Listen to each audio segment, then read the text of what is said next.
Hey everybody, let's make it real.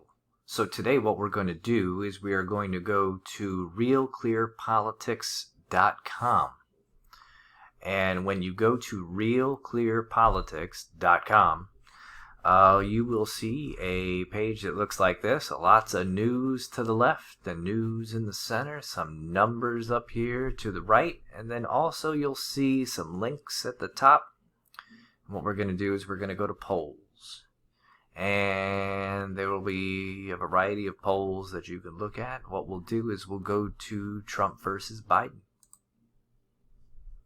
And then on this page as well, you will find a variety of poll numbers, Biden and Trump.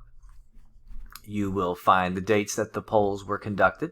You will find out who conducted these polls, so they could be media companies such as Fox News, CNBC, or CNN.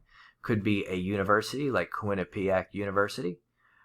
Could be an independent organization like Rasmussen Reports.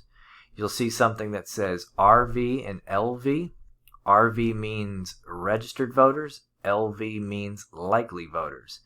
In order to conduct a decent poll, you want to make sure that you have at least 1,000 people polled.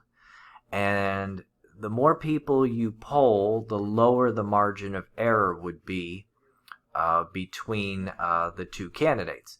So in this case here of Harvard-Harris, you have 1,854 registered voters, and you have a margin of error of 2. So that would be a plus or minus 2.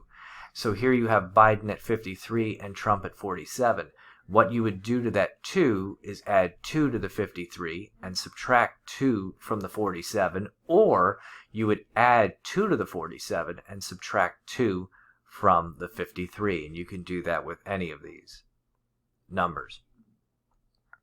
And then if you were to click on one of these, you would find the ways that the poll companies or the way the media outlets conducted their polls and the types of questions they had asked. So you can do that with any of these. And like I said, if you go back and you find Senate races perhaps or battleground states, you can find out how these polls were conducted in those states or in those races as well. And once again, this website is realclearpolitics.com.